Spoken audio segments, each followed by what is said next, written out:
Un soir d'automne du 22 octobre 1989, un incident s'est produit qui a changé la vie de nombreuses personnes. Jacob rentrait à vélo avec son frère cadet Trevor et son meilleur ami Aaron Larson d'un magasin ouvert 24 heures sur 24. Soudain, des buissons émergea un inconnu masqué qui tenait un objet dangereux dans sa main. Il ordonna aux 3 garçons de s'allonger face contre terre. L'étranger demanda à chacun son âge, puis ordonna à tous sauf Jacob de partir sans se retourner. Depuis lors, Jacob n'a plus été vu. Cette histoire nous a menés à Saint Joseph, une petite ville du comté de Stearns, Minnesota, où vivent environ 7000 personnes. Ici se sont installés de nombreux jeunes professionnels. Il y a le College of St. Benedict, un parc de carrière et une réserve naturelle. L'endroit semble idéal pour les amoureux de la nature. Mais c'est précisément dans ce coin tranquille que quelque chose de terrible s'est produit en octobre 1989. Jacob a vu le jour le 17 février 1978 dans la petite ville de Long Prairie, Minnesota. Ses parents, Jerry et Patty Wetterling, ont accueilli leur premier-né avec joie. Avec le temps, le frère cadet Trevor et 2 sœurs, Amy et Carmen, ont rejoint la famille. Les 6 membres de la famille vivaient dans une maison confortable à St. Joseph, une petite ville au cœur du Minnesota. L'atmosphère dans leur foyer était toujours emplie de chaleur et de gaieté. Jacob grandit en tant que garçon actif et amical. Il s'enthousiasmait pour la musique, aimait les animaux et participait à plusieurs groupes sportifs scolaires. Tous le connaissaient comme un farceur au bon cœur. Jacob étudiait assidûment et s'intéressait particulièrement aux sciences naturelles. Ce qui le fascinait le plus était l'astronomie. Avec son frère cadet Trevor, il adorait faire du vélo. Les parents ne leur imposaient aucune limite dans ce passe-temps. Les garçons exploraient les environs avec plaisir et appréciaient le sentiment de liberté pendant leur balade à vélo dans la ville. Personne ne pouvait imaginer qu'une de ces sorties ordinaires deviendrait un tournant dans la vie de la famille, qui la diviserait en un avant et un après. Le 22 octobre 1989, un dimanche, rien ne présageait de malheur. La famille Wetterling a passé ce jour férié à la maison, se reposant et s'occupant d'activités quotidiennes. Le soir, Jerry et Patty sont allés dîner chez des amis à Clearwater, à environ 30 km de chez eux. Jacob, l'aîné des enfants, devait surveiller les plus jeunes. Les parents voulaient que tous restent à la maison. Vers 9 heures du soir, après le départ des parents, Jacob a appelé sa mère. Il a demandé la permission d'aller à vélo avec Trevor au magasin Tom Thumb, ouvert 24 heures sur 24, pour louer un film. Patty a refusé et expliqué qu'il faisait déjà noir et que les plus jeunes seraient sans supervision. Les garçons étaient déçus, mais n'ont pas abandonné. Ils ont immédiatement appelé leur père. Ils ont promis d'être prudents, de porter des gilets réfléchissants et d'emporter des lampes de poche. Le magasin était à environ 1 kilomètre. Ils ont aussi dit qu'ils s'étaient arrangés avec une adolescente du voisinage pour surveiller les plus jeunes. Jerry, qui comprenait à quel point les garçons voulaient aller au magasin, a accepté. Jacob a immédiatement appelé son meilleur ami Aaron Larson, qui est arrivé peu après. Tous les 3 se sont dirigés vers le magasin de vidéo avec leur vélo. Les garçons sont arrivés sains et saufs au magasin de vidéo. Après quelques minutes de sélection, ils ont loué un film de comédie d'action. Puis ils sont remontés sur leur vélo et ont pris le chemin du retour. Ils roulaient lentement, car il faisait déjà noir et ils devaient éclairer le chemin avec des lampes de poche. Après avoir parcouru une courte distance, ils se sont retrouvés dans une situation désagréable. Un homme masqué est sorti d'une entrée sur la route et leur a bloqué le passage. La situation s'est intensifiée lorsqu'il a pointé vers eux un objet qui ressemblait à une arme et a exigé qu'ils descendent de leur vélo. L'inconnu leur a ordonné de placer les vélos sur le bord de la route et de s'allonger sur la chaussée. Puis il a demandé à chacun son âge. Quand il a appris que l'un d'eux était plus jeune que les autres, il lui a ordonné de se lever lentement et d'aller à la forêt la plus proche. Il a averti que le garçon le regretterait s'il émettait ne serait-ce qu'un son ou se retournait. L'enfant effrayé a obéi docilement aux instructions. Alors l'homme masqué s'est tourné vers les 2 garçons restants et leur a demandé de le regarder. Après une brève réflexion, il sembla se concentrer sur l'un d'eux. Au second garçon, il a ordonné de se lever et d'aller lentement à la forêt, le menaçant de la même manière que le premier. Lui aussi a suivi les instructions. Il s'est levé lentement, a jeté un dernier regard à son ami qui restait sur la route, puis s'est retourné et a marché vers la forêt, où était allé auparavant le premier garçon. Ce fut la dernière fois que Jacob fut vu dans un environnement normal. Trevor et Aaron, bien que très effrayés par ce qui s'était passé, ont compris que leur ami se trouvait dans une situation beaucoup plus difficile. Ils ont couru de retour à la maison de Jacob et Trevor, où la fille du voisin gardait les filles. Quand elle a vu l'état des garçons, elle a immédiatement reconnu la gravité de la situation et a appelé son père, Merlin Jacob. Merlin est arrivé immédiatement et a contacté Patty et Jerry, qui dînaient, et a aussi alerté la police. Les parents de Jacob sont rapidement rentrés chez eux, bouleversés par les nouvelles. Peu après, d'importantes opérations de recherche ont commencé. De nombreux officiers du bureau du shérif du comté de Stearns sont arrivés sur les lieux. Cependant, dans les phases précoces de l'enquête, une erreur grave a été commise. Tous les résidents des maisons environnantes n'ont pas été interrogés. Dans de tels cas, il est extrêmement important de parler avec toutes les personnes dans les environs de l'incident dans les premières 24 heures. Ceci parce que les souvenirs des gens sont encore frais et la probabilité d'avoir remarqué quelque chose d'inhabituel est plus élevée chez ceux qui étaient à proximité. Mais les policiers, trop confiants de résoudre rapidement la situation, n'ont pas pris toutes les mesures nécessaires pour une enquête approfondie. Les autorités ont concentré leurs efforts sur la recherche de Jacob en utilisant des moyens terrestres et aériens. Sur les lieux, ils ont interrogé Dan Rassier, qui vivait dans les environs immédiats de l'endroit où Jacob avait disparu. Dan a partagé une observation. Cette nuit fatale, il a remarqué une petite voiture qui est entrée dans son allée et s'est arrêtée peu après. Après quelque temps, le conducteur a fait demi-tour brusquement et est reparti par le même chemin, probablement parce qu'il s'est rendu compte que la rue se terminait en impasse. Les enquêteurs ont soupçonné que cela pourrait être lié à l'incident. Les spécialistes ont découvert des traces de pneus près de la scène de crime, qui ont été enregistrées comme preuve potentielle.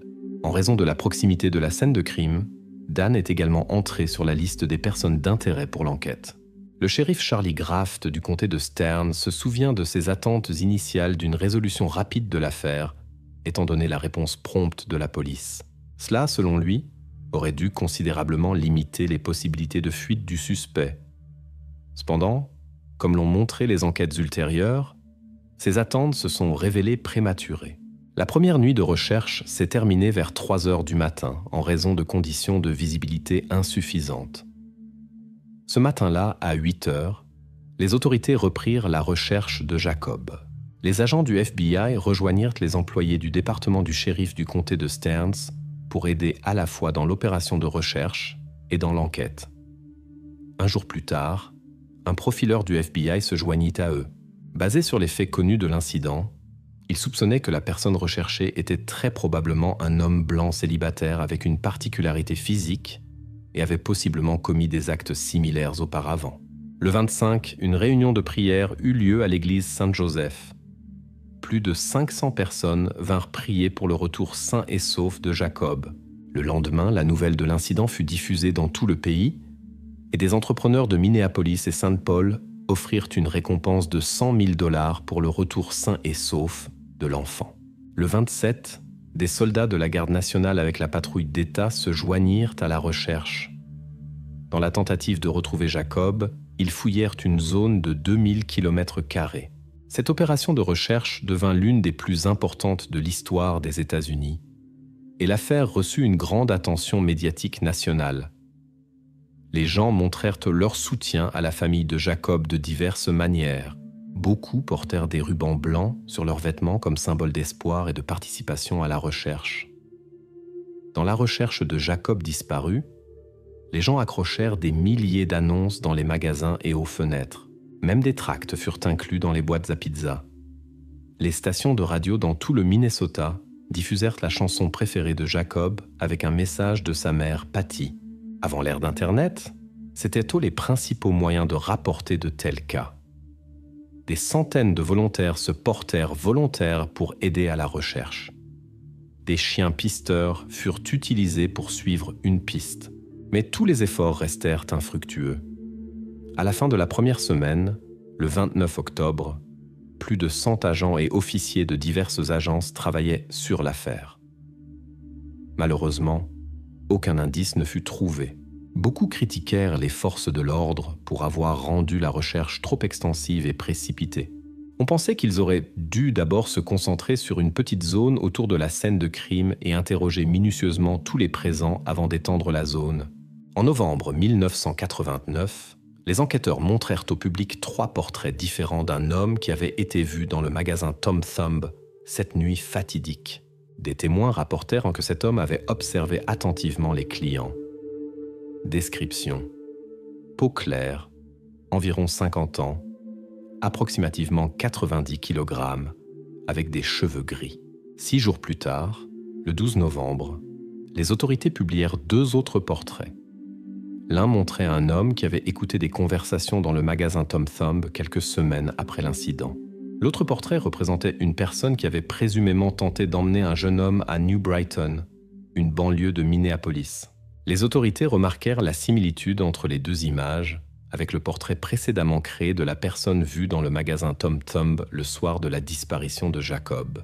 Après la publication de ces images, la police reçut de nombreux appels, mais aucun ne mena à des résultats. Le 30 novembre, un portrait composite fut publié qui était considéré comme le plus précis. Il combinait les caractéristiques des 3 images précédentes. Bien que les enquêteurs reçussent à nouveau une série d'indices, aucun ne mena à des informations concrètes. Le 13 décembre, les agents du FBI parlèrent avec Jared Shirl, qui avait été victime d'une agression à Cold Spring en janvier 1989.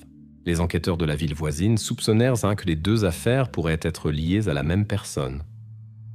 Le FBI rencontra Jared pour qu'il aide à créer un portrait du perpétrateur.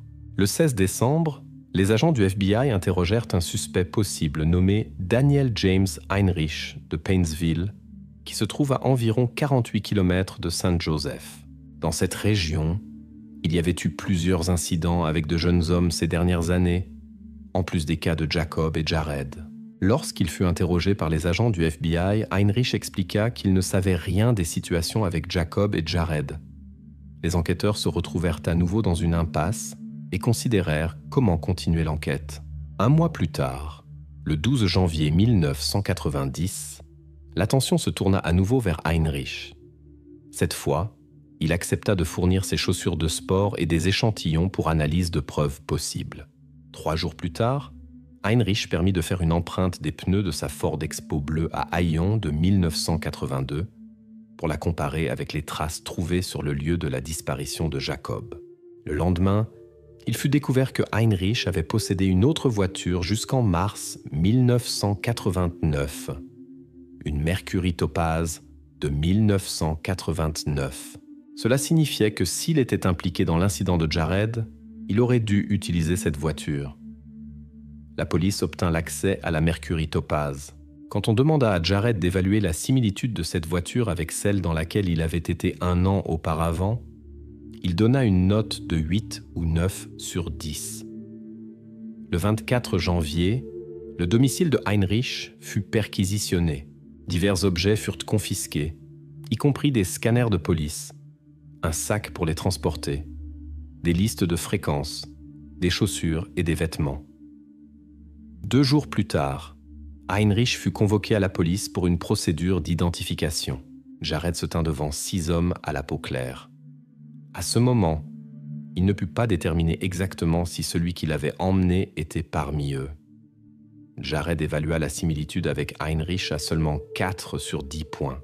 Le 9 février 1990, le FBI reçut un indice important.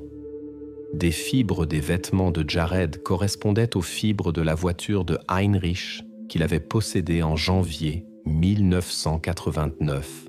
Le même jour, Heinrich fut arrêté pour suspicion de participation à l'incident de Jared. Cependant, il nia toute participation. En raison du manque de preuves directes, Heinrich fut bientôt libéré sans charge. Pendant ce temps, le nombre d'enquêteurs travaillant sur l'affaire de Jacob diminua graduellement, ainsi que le nombre de théories à investiguer.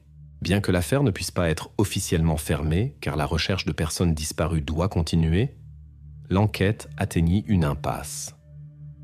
Tout ce temps de recherche et d'enquête devint une épreuve sévère pour la famille de Jacob. Malgré l'énorme soutien des habitants locaux et des gens de tout le pays, les proches de l'enfant étaient profondément affligés par son absence. Avec le temps, ils se demandèrent de plus en plus souvent s'ils reverraient jamais Jacob. Dans ce moment difficile, Patty Wetterling décida de soutenir d'autres familles dans des situations similaires pour qu'elle n'ait pas à passer par les mêmes épreuves qu'elle et ses proches. Le 16 janvier 1990, elle annonça la fondation de la Fondation Jacob Wetterling. L'objectif de l'organisation devint d'éduquer la société sur les personnes qui commettent des actes illégaux contre de jeunes citoyens, sur leurs méthodes et sur comment chacun peut aider à prévenir de tels cas. Malgré les difficultés vécues, la famille décida d'utiliser son expérience pour aider les autres. L'histoire de Jacob influença aussi la législation des États-Unis dans ce domaine. En 1994, une loi fédérale fut adoptée qui fut nommée en l'honneur de Jacob Wetterling. Ce fut un tournant dans l'histoire des États-Unis. Une nouvelle loi entra en vigueur qui obligeait chaque État à enregistrer une catégorie spécifique de délinquants. Au fil du temps, cette loi aida de nombreuses personnes dans la résolution de cas de disparition et laissa une trace durable. Malgré tous les efforts de la famille Wetterling pour aider les autres, ils ne savaient toujours pas eux-mêmes ce qui était arrivé à leur fils Jacob. Ils continuaient d'espérer son retour, bien que cet espoir se soit estompé au fil des années. À ce moment-là, Joy Beggar, une mère de 2 enfants, entra dans l'affaire, qui commença à s'intéresser au cas de Jacob en 2010. Elle se rendit sur le lieu de sa disparition à Saint-Joseph. Quand Jacob avait disparu en 1989, Joy avait 22 ans. Maintenant qu'elle était là, elle ressentit le besoin de trouver des réponses. Sans savoir par où commencer, Joy eut recours à son expérience de blogueuse. Le 23 octobre 2010, elle publia un article intitulé « Quelque part se trouve Jacob ». À ce moment-là, 21 ans s'étaient découlés depuis sa disparition. Joy ne savait pas que ce serait le début d'un voyage qui occuperait les prochaines années de sa vie et mènerait à des découvertes inattendues. Elle documenta soigneusement chaque étape de son enquête dans son blog. Joy plongea dans l'affaire avec un intérêt sincère, posant des questions et explorant toutes les pistes possibles. Elle étudia les anciens dossiers de police et les coupures de journaux à la recherche de détails sur cet incident. Bientôt, elle remarqua que quelques erreurs avaient été commises lors des premières enquêtes. Par conséquent, les officiers avaient négligé des pistes importantes, mal traité les preuves et parfois même les avaient perdues. De plus, ils n'avaient pas interrogé certains témoins clés. Les enquêtes furent si approfondies que dans l'une des notes, même les conditions météorologiques et la position de la Lune dans la nuit de la disparition de Jacob furent discutées. Cela aida à comprendre qu'il aurait été difficile pour les témoins de reconnaître le véhicule du perpétrateur, car la Lune n'était pas encore complètement levée et tout s'était passé dans une obscurité dense. Alors qu'elle continuait à rassembler des informations sur l'affaire vieille de 10 ans, elle tomba sur quelqu'un qui avait également été impliqué dans les premières enquêtes. Son nom était Jared Sherrill. Entre-temps, Jared était devenu un homme de 30 ans. Mais il avait toujours soif de justice après ce qu'il avait vécu dans sa jeunesse. Jared et elle s'unirent. La véritable percée vint quand ils découvrirent un ancien article de journal de 1987. Il rapportait une série d'incidents suspects avec de jeunes hommes qui s'étaient produits dans les années 1986 à 1987. Tous les incidents se produisirent de manière similaire, par une personne masquée près de la petite ville de Painesville, qui n'est qu'à une demi-heure de route du lieu de la disparition de Jacob. Avec l'aide de Jared, Joy réussit à localiser plusieurs victimes. Il s'avéra qu'il s'agissait maintenant d'hommes adultes qui voulaient également connaître la vérité sur les événements qui leur étaient arrivés il y a de nombreuses années. Jared et Joy marquèrent ensemble les lieux de chaque incident sur une carte, créant ainsi le soi-disant cluster de Painesville. Choqués par les informations obtenues, ils les remirent aux forces de l'ordre. En conséquence, la police reprit les enquêtes qui avaient été gelées pendant des années. De manière inattendue, l'affaire attira à nouveau une grande attention et le blog de Joy devint populaire sur le réseau. Comme la police reprit les enquêtes, l'histoire revint au centre de l'attention de tout le pays. En 2015, 26 ans après la disparition de Jacob, les enquêtes reçurent un nouvel élan. La police avait une pièce importante de preuve, un profil ADN qui avait été trouvé sur les vêtements de Jared le jour de l'incident. Le 10 juillet 2015, il fut découvert que ce profil correspondait à un homme qui a maintenant 59 ans et est à la retraite. Il s'agissait de Daniel James Heinrich. Il était déjà apparu dans les enquêtes originales et était dans le viseur de Joy et Jared. Mais il n'y avait pas eu de preuves concrètes jusqu'à présent. Ces preuves permirent de porter l'affaire devant les tribunaux. Le 27 octobre 2015, l'enquêteur spécial Shane Ball déposa une accusation pénale scellée contre Heinrich devant le juge de paix Jeffrey J. Keyes. À ce moment-là, le délai de prescription dans l'affaire de Jared avait expiré et Heinrich fut accusé sur 20 points d'autres délits. En conséquence, il fut arrêté et l'affaire alla au tribunal. Les avocats de Heinrich négocièrent un accord selon lequel il ne serait accusé que d'autres délits qui n'étaient pas liés à la disparition de Jacob. En échange, Heinrich montra à la police le 31 août 2016 l'endroit où se trouvait Jacob. C'était une ferme près de Painesville, à environ 48 km de Saint-Joseph, près de l'ancienne résidence de Heinrich. Le 6 septembre 2016, 27 ans après l'incident avec Jacob, Heinrich comparut devant le tribunal. Il confessa qu'il avait enlevé Jacob le 22 octobre 1989 et avait ensuite commis des actes inappropriés. Heinrich admit également sa participation dans l'affaire de Jared Shirl plus tôt la même année. Il dit au tribunal qu'il conduisait sur la route quand il remarqua 3 jeunes piétons. Il tourna dans une allée et attendit qu'ils passent. Puis il emmena Jacob et ordonna aux 2 autres de fuir. Ensuite, il conduisit avec Jacob à Painesville, dans une zone qui lui était familière. Là, des incidents tristes se produisirent, sur lesquels Heinrich informa le tribunal. Il laissa Jacob dans un coin reculé d'une carrière de gravier près des égouts sur Pond Road, puis il rentra chez lui et attendit quelques heures. Après minuit, il conduisit à nouveau là-bas et emmena Jacob plus au nord, dans une zone de construction. Là, il trouva une excavatrice qu'il put faire fonctionner. Avec son aide, il prépara un endroit et y coucha Jacob soigneusement. Environ 1 an plus tard, il revint et remarqua que l'endroit avait été partiellement perturbé. Le t-shirt rouge de Jacob était visible. Cela l'inquiéta. Il décida d'emmener tout ce qu'il pouvait rassembler par l'autoroute vers une ferme à Painesville et d'y replacer tout soigneusement. En janvier 2017, le tribunal le condamna à 20 ans de prison pour ses actes. Avec la découverte de Jacob et l'aveu du coupable, des années d'enquête prirent fin dans l'un des incidents les plus graves de l'histoire des États-Unis. Après la clôture de l'affaire, la famille Wetterling put tenir une cérémonie d'adieu digne pour Jacob au cimetière des Amis de l'abbaye St. John à Collegeville, Stearns County, Minnesota. Joy Baker, qui essaya d'aider dans les enquêtes, devint une amie proche de la famille Wetterling. Elle souligna qu'elle n'avait jamais cherché la reconnaissance ou la gloire quand elle s'impliqua dans cette affaire. Elle était simplement une mère qui voulait soutenir une autre mère dans un moment difficile. Patty et Joy se rapprochèrent et écrivirent ensemble un livre sur leur histoire intitulé « Cher Jacob, le voyage d'une mère ». Patty devint connue pour son engagement dans la protection des jeunes et son aide à l'adoption d'une loi fédérale. Les proches de Jacob subirent un choc profond quand ils reçurent la nouvelle finale sur son sort.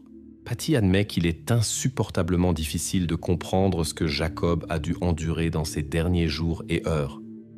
Elle dit que Jacob était vivant pour elle tout le temps, jusqu'à ce que la confirmation finale arrive.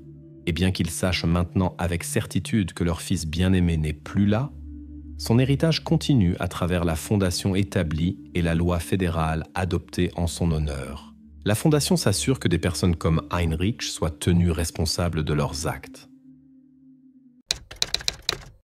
Dans la vie, l'amour arrive souvent dans les moments les plus inattendus. L'histoire d'un entrepreneur américain à succès le démontre clairement. À près de 60 ans, il a rencontré une femme qui avait la moitié de son âge. Cependant, cette relation, basée sur des intérêts matériels, a mené à des conséquences désagréables. Par une tranquille soirée d'été du 8 août 2017 dans le pittoresque district d'Upper Makefield, Pennsylvanie, tout a commencé comme d'habitude.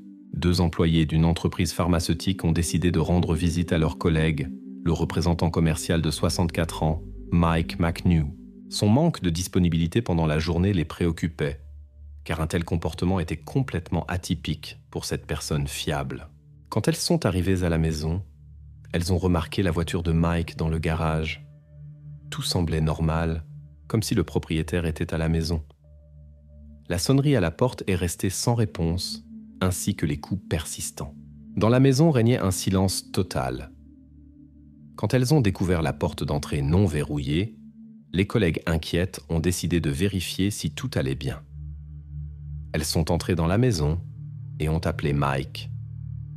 Silence. Dans le salon, elles ont remarqué sa silhouette dans le fauteuil et ont ressenti un soulagement momentané, supposant qu'il s'était endormi.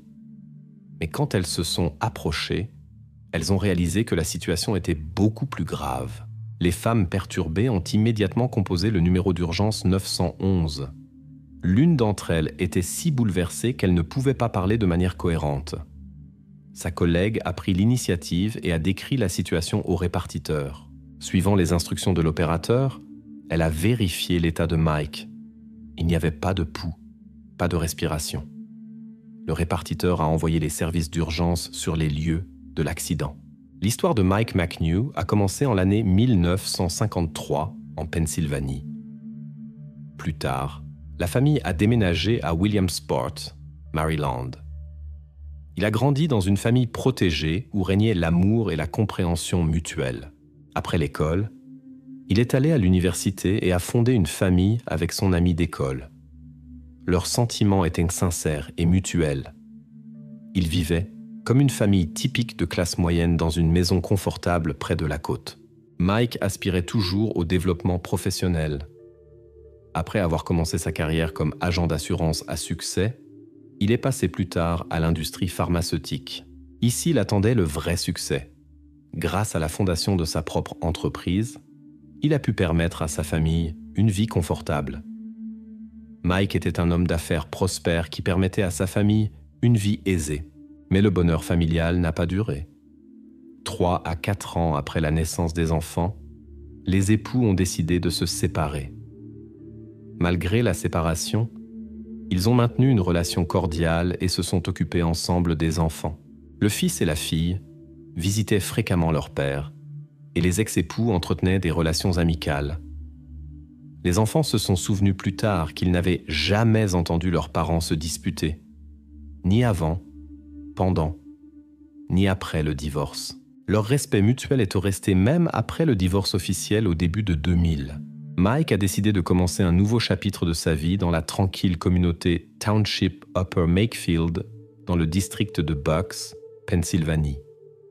Une ville confortable avec seulement 8000 habitants. Il avait l'intention de continuer à développer son entreprise jusqu'à la retraite bien méritée. En tant que célibataire, Mike jouissait de tous les plaisirs de la vie. Sa villa impressionnante était située directement au bord de la rivière. Il aimait conduire ses jet-skis privés, a développé une passion pour l'art et a commencé à collectionner des objets précieux. Bien qu'il ne poursuivît pas des chefs-d'œuvre mondiaux, sa collection le remplissait de joie sincère. Mike n'était pas pressé de changer son statut de célibataire, jusqu'à ce que le destin le mette en contact en l'année 2012 avec Jennifer Morris, âgée de 28 ans, qui élevait seule un enfant. Entre eux, s'est enflammée une attraction mutuelle. La relation s'est développée rapidement. Bientôt, Mike a invité son élu à des vacances dans les Caraïbes. Leurs sentiments se sont montrés particulièrement intenses pendant ce voyage. Il a apporté spécialement 2 jet skis et des quads pour des excursions communes. À ses 60 ans, presque à l'âge de la retraite, il est tombé amoureux comme un adolescent, complètement enchanté par cette femme. Ses proches ont été étonnés par sa transformation. En l'année 2015, après 3 ans de relation, Mike s'est fait son premier tatouage en l'honneur de Jennifer. En même temps, il lui a proposé d'emménager chez lui, ce qu'elle a accepté. L'homme d'affaires l'a entouré de soins et de confort. Pour l'enfant de Jennifer, une chambre propre a été aménagée. Leur bonheur a duré jusqu'au 8 août 2017, quand un incident imprévu s'est produit dans la maison. À ce moment, leur romance avec la femme qui avait la moitié de son âge durait déjà 5 ans, et ils préparaient activement leur mariage. Les collègues ont trouvé Mike dans sa maison dans un état préoccupant. Initialement, on a suspecté des problèmes cardiaques. Les forces d'urgence arrivées ont trouvé Mike dans son fauteuil. Sa tête était penchée en arrière. Les mains reposaient sur ses genoux. Vu de l'extérieur, on aurait pu penser qu'il sommeillait. Mais la situation s'est avérée beaucoup plus grave. Sur le sol et sur les vêtements, on voyait des traces de l'incident. Les circonstances indiquaient que ce qui s'était passé n'était pas lié à des problèmes cardiaques. Entre les sourcils se trouvait une trace caractéristique. Les enquêteurs devaient maintenant découvrir, était-ce le résultat d'une action extérieure ou d'une décision propre? Les experts criminels arrivés sur les lieux du crime ont immédiatement remarqué des détails inhabituels. La thèse d'une action individuelle ne s'est pas confirmée, aucun objet du crime n'a été trouvé à proximité, ce qui indiquait la présence d'une personne extérieure à ce moment-là.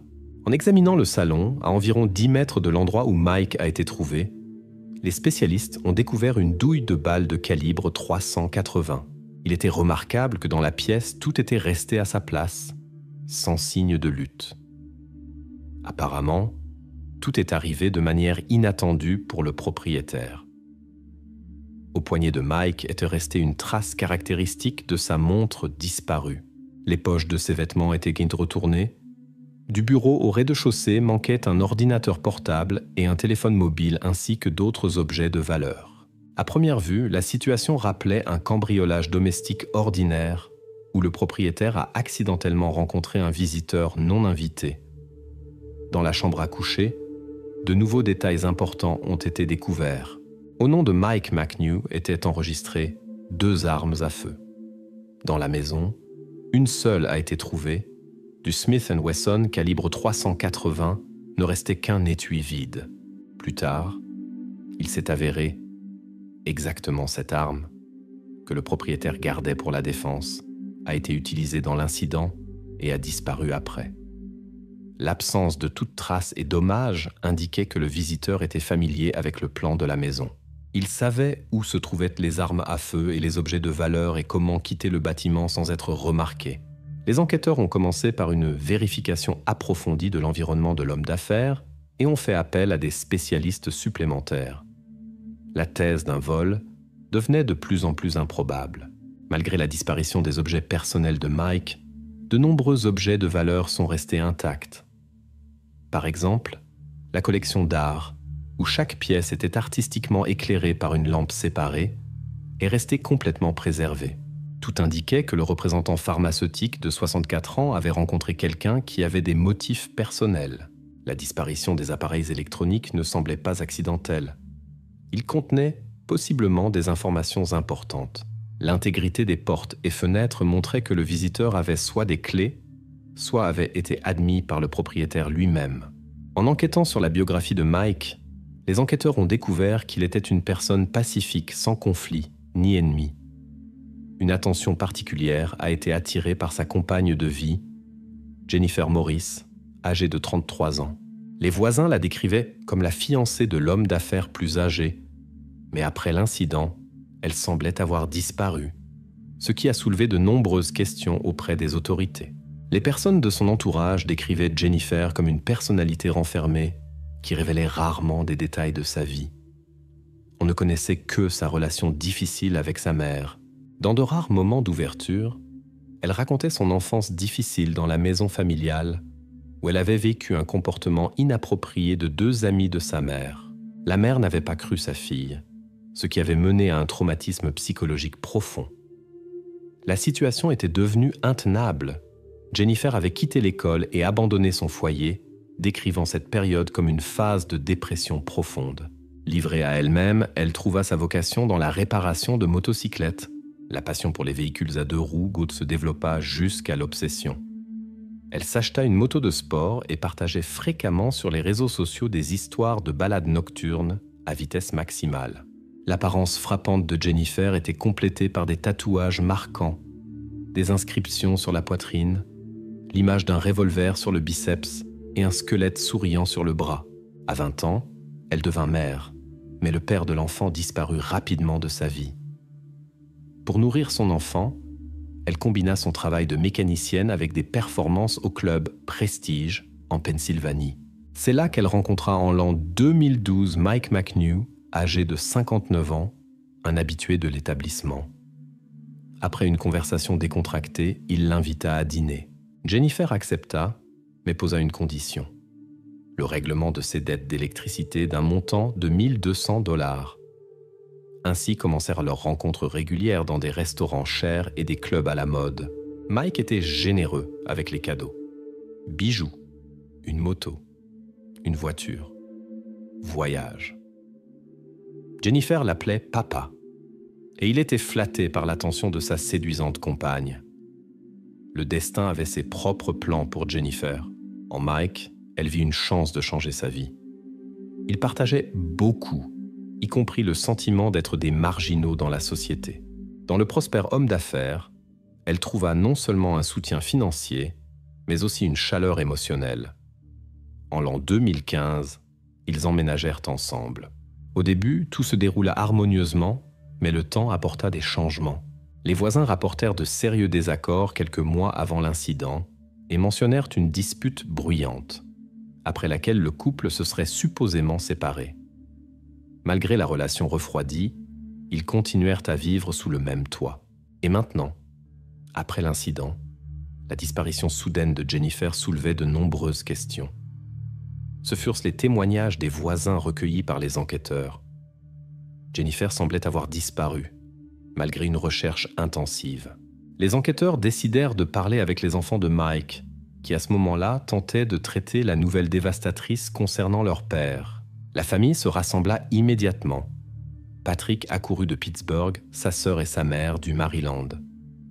Dans la maison familiale, où ils se rencontrèrent, Patrick partagea avec les enquêteurs son opinion sur la relation de son père. Selon ses mots, il n'avait jamais pris au sérieux la liaison avec la danseuse du club, car il la considérait comme trop vulgaire et égoïste pour une relation durable. Les proches et amis de l'homme d'affaires tentèrent plusieurs fois de le ramener à la raison et l'avertir des conséquences possibles de cette relation. Leurs préoccupations ne semblaient pas infondées. Un incident significatif eut lieu au mariage de Patrick en juin 2016. Le fils ne voulait pas que Jennifer soit présente à la célébration. Mike, qui ne voulait pas laisser seule sa compagne, ne se présenta tout simplement pas à la cérémonie. Malgré le mécontentement de la famille, l'homme continua la relation avec sa jeune élue. Il en fit même la bénéficiaire de polices d'assurance pour un montant considérable, environ $1,5 million. À ce moment-là, sa tendance aux substances interdites et ses possibles aventures étaient déjà connues. La relation avec Jennifer eut un impact significatif sur la relation entre père et fils. Beaucoup soupçonnaient qu'elle semait intentionnellement la discorde pour obtenir le contrôle exclusif sur les finances de son prospère compagnon. En l'an 2017, la situation s'intensifia. Jennifer commença à prendre ses distances. Elle pouvait disparaître sans préavis et revenir tard dans la nuit sans donner d'explication. Son intérêt pour la relation diminua nettement. Pendant cette période, elle eut plus fréquemment recours aux substances interdites, ce qui mena à de sérieux problèmes de santé et fut arrêtée 2 fois pour possession de celle-ci. De plus, elle causa un incident avec un cycliste qu'elle avait coupé sur la route. Mike continua à soutenir sa petite amie et paya les amendes et frais judiciaires de 2 procédures, environ 4 000 $ mensuels. Peu avant l'incident, selon ce que racontèrent les enfants, Mike partagea ses plans de mettre fin à la relation avec Jennifer et d'annuler le mariage à venir. Pour elle, cela signifiait la perte de tout. Elle aurait dû payer les frais judiciaires elle-même, aurait perdu la maison luxueuse et le mode de vie habituel que son prospère compagnon lui permettait. Patrick et Cathy, les enfants de Mike, n'avaient aucun doute sur les motifs de l'incident. Il ne s'agissait que d'argent. Selon eux, Jennifer n'avait pas pu contrôler ses émotions quand elle comprit qu'elle pourrait perdre son mode de vie habituel. L'examen médical établit le cadre temporel de l'incident. Il s'était produit entre 24 et 48 heures avant que les employés trouvent Mike au bureau. Les spécialistes déterminèrent que l'incident s'était produit de très près. L'examen montra que le projectile s'était divisé en 2 parties lors de l'impact. Une partie toucha une zone vitale, ce qui mena à des conséquences immédiates. Les autorités concentrèrent tous leurs efforts sur la recherche de la principale suspecte, Jennifer Morrissey. À ce moment-là, elle était sous surveillance pour une infraction routière. La police comptait sur sa visite pour le rapport obligatoire avec l'agent de probation. Le calcul s'avéra exact. Le 10 août, 4 jours après l'incident, Jennifer vint au bureau pour payer les frais et se présenter. Elle mentionna à l'agent qu'elle avait vu les nouvelles sur l'incident de Mike et était bouleversée. L'agent de service informa immédiatement les enquêteurs. La situation semblait étrange. L'information sur l'incident était apparue presque immédiatement dans les médias et réseaux sociaux. Pourquoi Jennifer avait-elle attendu 4 jours ? Les enquêteurs organisèrent une rencontre avec elle pour le lendemain. Ils ne révélèrent pas leurs soupçons et dirent seulement qu'ils devaient poser quelques questions sur Mike. En même temps, ils demandèrent l'autorisation de vérifier sa communication. Mais Jennifer, qui se doutait apparemment de quelque chose, ne se présenta pas au rendez-vous. Elle disparut à nouveau pendant quelques jours. Un tel comportement ne correspondait pas à l'image d'une personne qui vit une perte et veut aider aux enquêtes. Selon l'expérience des enquêteurs, c'est ainsi qu'agissent les gens qui ont besoin de temps. Normalement, les gens dans de tels moments préparent des excuses ou tentent de se cacher. Pour Jennifer, c'était risqué.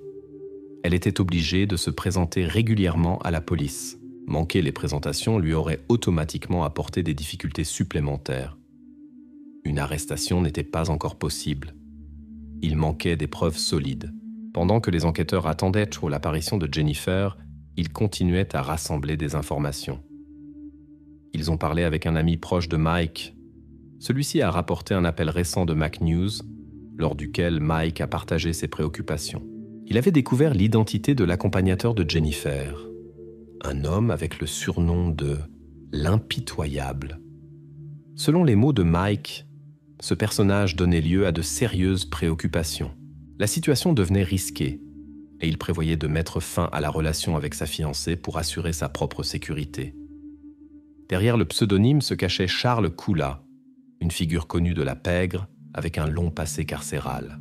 Son dossier contenait de nombreux délits graves, particulièrement en relation avec des substances interdites. Sa dernière peine de prison s'est terminée peu avant l'incident avec Mike. Après la libération de Charles, Jennifer a immédiatement emménagé chez lui, bien que beaucoup de ses affaires soient restées dans la maison de l'homme d'affaires. Elle venait régulièrement les chercher et Mike menaçait de les entreposer pour mettre fin à ses visites. Selon l'ami de Mike, la relation de la femme avec une autre personne l'inquiétait, bien qu'il ne veuille pas lui-même avoir de conflit avec certains cercles sociaux. Mike a simplement décidé de mettre fin à la relation. À ce moment-là, Jennifer et Charles avaient déjà rendu public leur projet de mariage sur les réseaux sociaux. Que pouvait offrir un simple employé d'une entreprise pharmaceutique comparé à un homme d'affaires influent ? Jennifer se sentait attirée depuis sa jeunesse par un environnement spécial. Elle avait grandi parmi des personnes complexes. Charles Coula, son nouvel élu, était une personnalité connue dans ses cercles. Au cours de son activité, il s'était forgé une certaine réputation. Son caractère dominant et sa détermination semblaient attirer la danseuse. Les autorités policières ont reconnu que l'enquête était entrée dans une nouvelle phase. Il y avait un suspect principal, une personne capable d'actions sérieuses contre un homme âgé. Il y a eu la suspicion que le nouvel accompagnateur de Jennifer était venu avec elle chez l'ex-partenaire. Une dispute a éclaté, où ils prévoyaient d'emporter quelque chose, mais la présence de Mike les a dérangés. Juste à ce moment, Jennifer a manqué un rendez-vous obligatoire avec l'agent de probation, ce qui a fourni un motif pour son arrestation. Le 25 août 2017, la police est arrivée à l'atelier de moto où travaillait Jennifer. Elle a été arrêtée pour violation des conditions de probation, ce qui a permis aux enquêteurs de vérifier une éventuelle participation à l'incident avec le fournisseur de médicaments. Plus tard, une codétenue qui coopérait avec la police a rapporté le comportement étrange de Jennifer et ses aveux sur des actions intentionnelles contre Mike. Lors de l'interrogatoire, les enquêteurs ont partagé leurs moments de suspicion, mais elle a refusé de témoigner et s'est tournée vers un avocat. La femme savait évidemment quelque chose, mais l'information n'était pas à obtenir rapidement. À ce moment est arrivée l'autorisation de vérifier les moyens de communication des éventuels impliqués. Dans l'échange de messages entre Jennifer et Mike, un dialogue troublant a été trouvé. L'homme a écrit à son ex-compagne que tout invité non désiré dans sa maison devait compter avec des conséquences. Apparemment, il avait de sérieuses préoccupations pour sa sécurité. Après ce message, la communication s'est interrompue. Le signal du téléphone de Jennifer a été localisé pendant l'échange de messages près de la maison de Mike. La connexion s'est coupée à 21h45. Cela a confirmé sa présence dans les environs à un moment important. Ensuite, selon les données, Jennifer a conduit environ 20 km vers le sud jusqu'à la caravane de Charles. Elle est arrivée sur place vers 23h, après quoi elle ne s'est plus déplacée. Plus intéressante semblait l'activité du téléphone de Mike. Jusqu'à 1h du matin, il se trouvait dans la maison, puis il s'est déplacé vers la rivière. À 1h30, le signal a disparu. Probablement l'appareil est tombé dans l'eau. La question s'est posée. Qui a apporté le téléphone là-bas, si Jennifer était déjà partie ? Un expert en électronique a découvert que son téléphone s'était connecté le 6 août 2017 vers 21h45 au Wi-Fi domestique de Mike. Étant donné la courte portée du routeur, elle devait définitivement se trouver dans la maison. Au cours des enquêtes ultérieures, les autorités policières ont trouvé un téléphone portable supplémentaire qui appartenait à Mike. L'appareil était protégé par mot de passe et il y avait le danger d'une perte de données avec une saisie incorrecte de la combinaison. Heureusement, une liste de mots de passe que Jennifer utilisait a été trouvée sur l'ordinateur de Mike. Grâce à cette découverte, les spécialistes ont réussi à obtenir l'accès à l'appareil, ce qui a mené à d'importantes découvertes. Il s'est avéré que Mike communiquait intensément avec Jennifer peu avant l'incident. Malgré les tentatives d'effacer la correspondance, les experts ont pu restaurer les messages. Le contenu des dialogues s'est avéré tendu. Mike avait l'intention de s'adresser au FBI avec des informations qui auraient pu mener à une longue peine de prison pour Charles. Compréhensiblement, ce tournant des événements n'a pas plu à ce dernier. Les enquêteurs ont suspecté que c'était précisément cela le déclencheur des événements ultérieurs. Lors de la vérification du téléphone de Charles Kuhl lui-même, il s'est avéré qu'il avait réagi assez calmement, tandis que Jennifer montrait une claire préoccupation. Dans les messages suivants, Mike a proposé un compromis.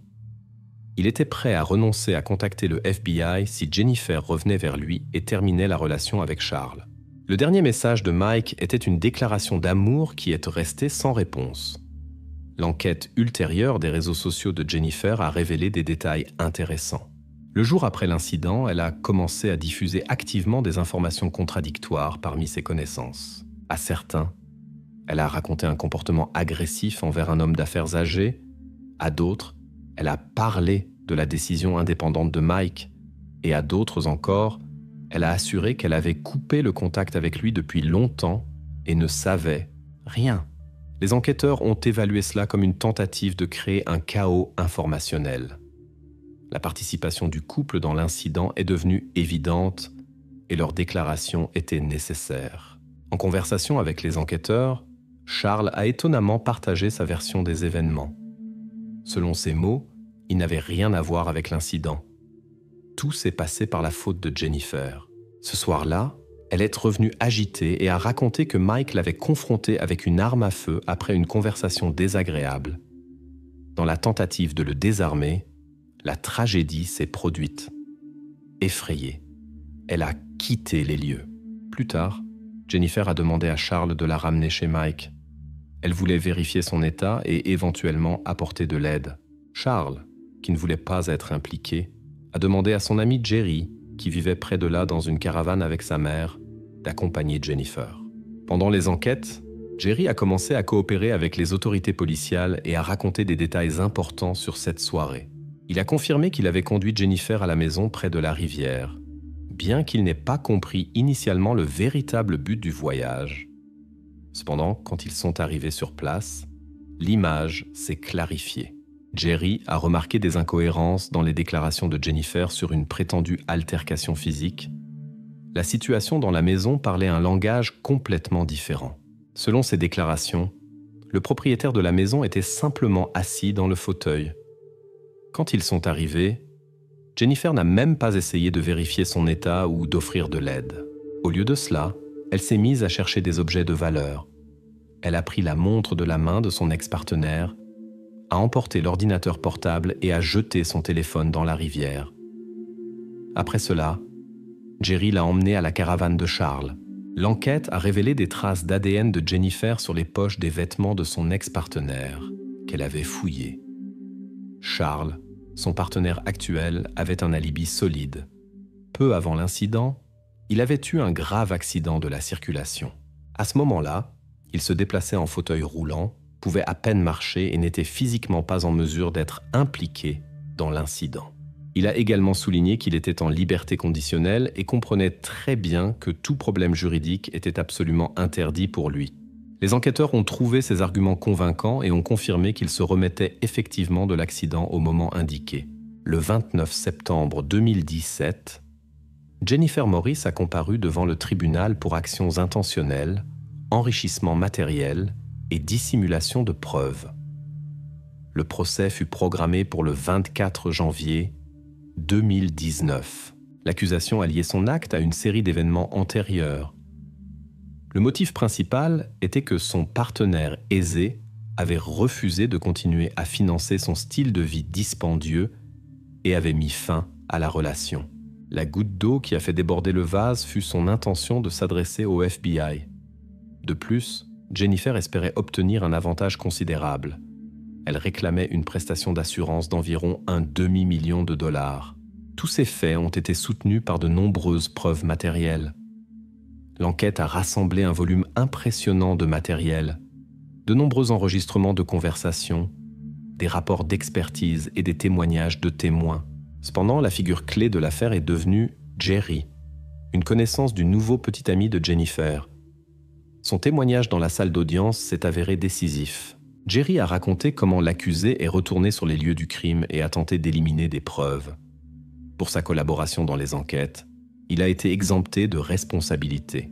La même décision a également été prise pour son petit ami Charles, qui, malgré la dissimulation de preuves et la destruction d'un objet important, a accepté de témoigner contre sa compagne.